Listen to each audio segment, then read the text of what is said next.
Hola y bienvenidos. Hoy vamos a investigar un misterio. En laboratorios de todo el mundo, en sistemas que no tienen absolutamente nada que ver con estrellas o galaxias, los físicos están viendo algo. Algo que se parece, bueno, sospechosamente, a la gravedad de Einstein. Aparece en el sonido que viaja por un fluido, en átomos enfriados a casi el cero absoluto, vamos, en sitios donde no debería estar. Y la pregunta es, ¿son meras coincidencias? ¿Curiosidades de laboratorio? ¿O son pistas de una verdad mucho más profunda y extraña sobre el universo? Esa pregunta tiene miga. Mucha. Y es justo el misterio que intenta resolver el material que vamos a analizar hoy. Es un artículo que ya es un clásico, publicado en 2001 por Carlos Barceló, Stefano Liberati y Matt Visser. El título es Gravedad análoga a partir de los modos normales de la teoría de campos. Y no es un artículo que dé una respuesta final, es más bien el informe de un detective que sigue estas pistas a ver hasta dónde le llevan. Pues esa es nuestra misión, seguir a estos detectives, analizar sus pruebas y ver si esta idea de que la gravedad es un fenómeno emergente, una especie de, no sé, de ilusión colectiva, si se sostiene. Vamos a meternos en la física, claro, pero también en las preguntas filosóficas, que son enormes. Y si la fuerza que nos mantiene pegados al suelo no es fundamental, sino algo que simplemente aparece en sistemas complejos. Lo primero que te atrapa del artículo es, de verdad, la avalancha de ejemplos. No son uno o dos, son 12 sistemas físicos distintos. El más famoso, el que siempre sale, es el de los agujeros negros acústicos, o como los llaman en inglés, dumb holes, agujeros tontos, porque no atrapan la luz, claro, sino el sonido. Exacto. Y la idea de que puedas crear en un laboratorio un flujo de agua que acelera y que en un punto supera la velocidad del sonido, y que ese punto se comporta para el sonido igual que un horizonte de sucesos para la luz. A mí me parece increíble. Pero, a ver, y aquí empiezo yo a hacer de abogado del diablo, ¿no es esto solo una metáfora muy bonita? Es la pregunta clave. Una analogía ingeniosa y ya está. Es que no es una simple metáfora. Es una equivalencia matemática muy precisa. Aunque, y esto es importante, limitada. El argumento central de los autores es que este patrón no es casualidad. Lo que proponen es que la aparición de lo que llaman una geometría lorentziana efectiva, que para entendernos es la estructura de un espacio-tiempo curvo como el de Einstein, es un resultado genérico, casi inevitable cuando analizas pequeñas perturbaciones en casi cualquier teoría de campos. A ver si te sigo. La idea es que si tienes un sistema de fondo, no sé, un gran río, Ujú. y lo perturbas un poco, con pequeñas ondas, esas ondas no se van a propagar como si el río estuviera quieto. Claro. El propio movimiento del río, sus corrientes, les dictará un camino. Y lo que dice el artículo es que las matemáticas de ese camino son idénticas a las de una partícula en un espacio-tiempo curvo. Exactamente. La tesis es que la gravedad, o al menos su geometría, no es la excepción, sino la regla. Siempre que tengas un sustrato y una excitación que viaja sobre él, la excitación va a percibir que vive en un universo curvo. Y los ejemplos que dan, como los condensados de Bose-Einstein, son muy potentes. ¿Por qué?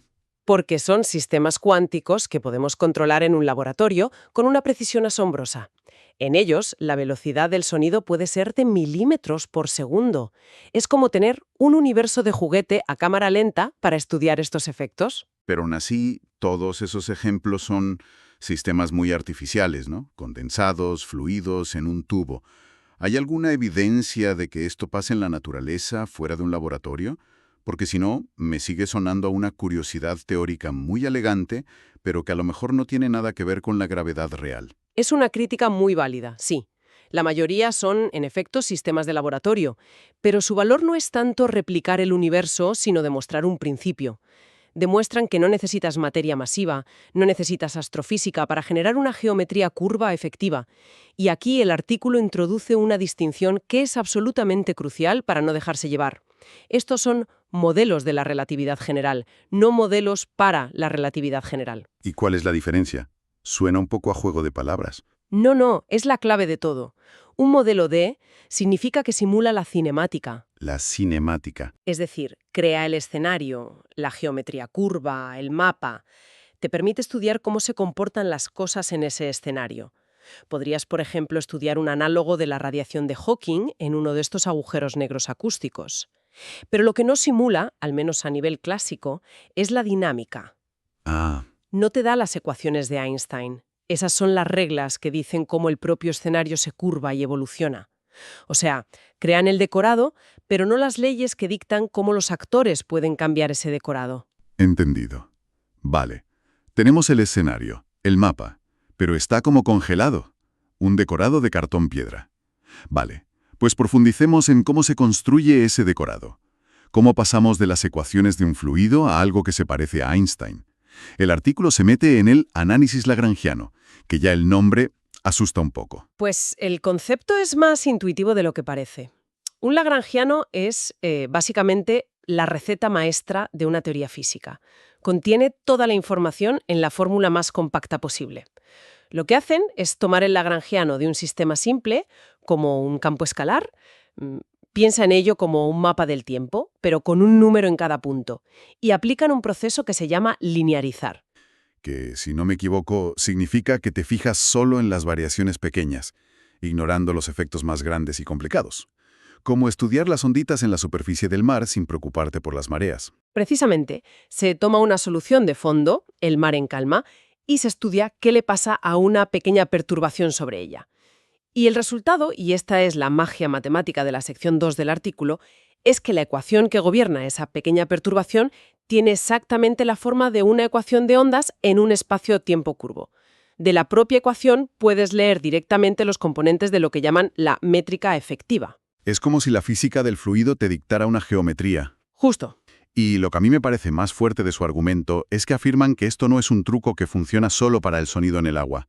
Dicen que es un patrón general para cualquier dinámica basada en un lagrangiano de un único campo escalar y sus derivadas. Es una afirmación potentísima. Parece decir que el universo tiende a crear geometrías curvas en cuanto lo sacudes un poco. Esa generalidad es el pilar de su tesis. Pero el propio artículo, y hay que reconocerles la honestidad intelectual, dedica mucho tiempo a señalar las grietas en ese pilar. Y la más grande es la que tú mismo intuías. Todo este análisis tan limpio, tan elegante, se desmorona cuando pasas de un único campo a múltiples campos. Claro, porque nuestro universo no tiene un solo campo. Tiene electrones, fotones, quarks, vamos, un zoológico de partículas. ¿Qué pasa cuando metes a un segundo actor en la obra? Los autores lo describen como algebraicamente un desastre. Y el problema fundamental que surge es algo llamado birrefringencia. Birrefringencia. Sí, podría ocurrir que diferentes campos sintieran métricas efectivas ligeramente distintas. Imagina que un electrón sigue una trayectoria dictada por una geometría, mientras que un fotón, en el mismo punto, sigue una trayectoria dictada por otra geometría, un poquito diferente. Cada partícula tendría su propio espacio-tiempo privado. Exacto. Pero eso sería una catástrofe para la física, ¿no? Chocaría de frente con uno de los principios más sagrados y comprobados que tenemos, el principio de equivalencia de Einstein, Ya. que nos dice que todo, una pluma, un martillo o un rayo de luz, cae de la misma manera, sigue la misma geometría. Los experimentos lo han verificado con una precisión demencial. Exactamente. Si nuestro universo funcionara así, con múltiples métricas, lo habríamos notado. Por tanto, para que la idea de la gravedad análoga sea una teoría para nuestro universo, y no solo un modelo de laboratorio, necesita un mecanismo que fuerce a todos los campos a sentir exactamente la misma métrica efectiva. Y ese mecanismo, de momento, no se conoce. Es un obstáculo gigantesco. De acuerdo. Así que el decolado clásico es prometedor, pero frágil. Pero entonces el artículo da un giro de guión y dice: un momento, nos hemos olvidado de un actor principal, la física cuántica. Y aquí es donde intentan pasar de la cinemática a la dinámica. ¿Cómo consiguen que el escenario cobre vida? Dan un salto conceptual muy audaz. Invocan una idea que el gran físico y disidente soviético Andrei Sájarov propuso en los años 60. La gravedad inducida. La idea de Sájarov era radical. ¿Y si la gravedad no fuera una fuerza fundamental, sino una especie de fuerza residual, un efecto secundario de todas las demás fuerzas cuánticas? Suena a sacarse un conejo de la chistera. ¿Cómo funciona eso aquí? Pues, en el contexto del artículo, el azonamiento es este. Ya tenemos nuestra métrica efectiva, el escenario. Ahora tratemos esas perturbaciones no como onditas clásicas, sino como partículas cuánticas. Por ejemplo, fonones, los cuantos de sonido. Estas partículas, por el principio de incertidumbre, están constantemente apareciendo y desapareciendo del vacío. Son las fluctuaciones cuánticas. La idea de la gravedad inducida es que estas fluctuaciones de las propias partículas que viven en el escenario pueden, a su vez, inducir una dinámica para el escenario mismo. Es un bucle. Espera, a ver si lo entiendo. La física del fluido crea la geometría, el escenario. Las partículas cuánticas, los actores, viven en ese escenario. Y ahora me dices que el simple ruido de fondo de esos actores, sus fluctuaciones cuánticas, le dicta al escenario las reglas sobre cómo debe curvarse. Suena a que los actores están escribiendo el guión de la obra mientras actúan. ¿No es un argumento peligrosamente circular? Es un bucle, pero no necesariamente vicioso. Piensa en otros fenómenos colectivos. ¿Cómo? La superconductividad. Un electrón solo no es superconductor, pero un colectivo de electrones interactuando en un material puede desarrollar un comportamiento completamente nuevo, emergente, pues la gravedad podría ser algo similar. El artículo demuestra matemáticamente que si calculas las primeras correcciones cuánticas, la acción efectiva a un bucle, en la ecuación aparecen de forma natural dos términos. Uno es una constante cosmológica y el otro es, sorprendentemente, la acción de Einstein-Hilbert. ¿La acción de Einstein-Hilbert es? Es, para entendernos, la fórmula matemática más sencilla y elegante que describe cómo se curva el espacio-tiempo. Es el corazón de la relatividad general de Einstein destilado en una sola línea. O sea que... Que aparezca gratis a partir de cálculos cuánticos en un sistema que para empezar no tenía gravedad es como mínimo extremadamente sugerente. Es como si la propia cuántica quisiera que la geometría obedeciera las leyes de Einstein. Vale, reconozco que eso es alucinante. Es una idea preciosa. La física clásica crea el escenario y la física cuántica le da vida y le susurra al oído las reglas de Einstein. Esto apoyaría la idea de que la gravedad es un fenómeno colectivo y los gravitones no serían fundamentales. Exacto. Serían como los fonones en un cristal. Pero, si es tan bonito, ¿dónde está la trampa? Porque en física, cuando algo parece demasiado bueno para ser verdad... La trampa, y de nuevo los autores son muy claros al respecto, es que las ecuaciones de movimiento que resultan de este proceso no son exactamente las ecuaciones de Einstein. Son muy parecidas, pero contienen términos extra que las diferencian. Términos que dependen de la física del sustrato original, del fluido del que partimos. Sigue habiendo una contaminación de la microfísica. O sea que para obtener las ecuaciones de Einstein puras, necesitaríamos que la gravedad emergente se olvidara por completo de sus orígenes, del fluido o del condensado del que nació. Exacto. A eso lo llaman el problema del desacople. Para que la gravedad inducida funcione como una teoría del universo real, la microfísica tiene que desacoplarse por completo de la macrofísica. Y este, según los propios autores, es el mayor problema al que se enfrenta la propuesta de la gravedad inducida. Es el cabo suelto fundamental. Es una idea bellísima, pero incompleta. Bien, creo que es un buen momento para recapitular, para ver qué hemos sacado en claro de este informe. Por un lado, una pista muy sólida. La aparición de una geometría efectiva, de un espacio-tiempo curvo, parece ser un fenómeno sorprendentemente común. No es algo exclusivo de la gravedad, sino un patrón general. Correcto. Y una segunda pista fascinante, que los efectos cuánticos sobre esas perturbaciones parecen querer generar una dinámica para esa geometría que se parece muchísimo a la relatividad general. Pero también hemos encontrado dos grandes problemas en el caso.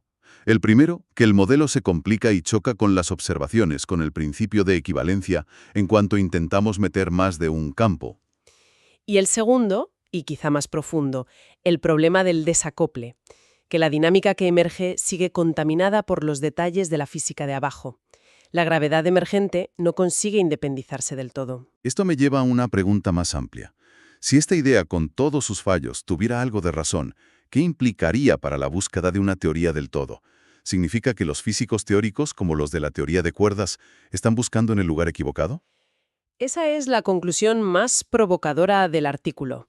Cierran con una afirmación muy potente, que la gravedad de Einstein podría ser una consecuencia casi automática a bajas energías de casi cualquier teoría cuántica de campos bien comportada.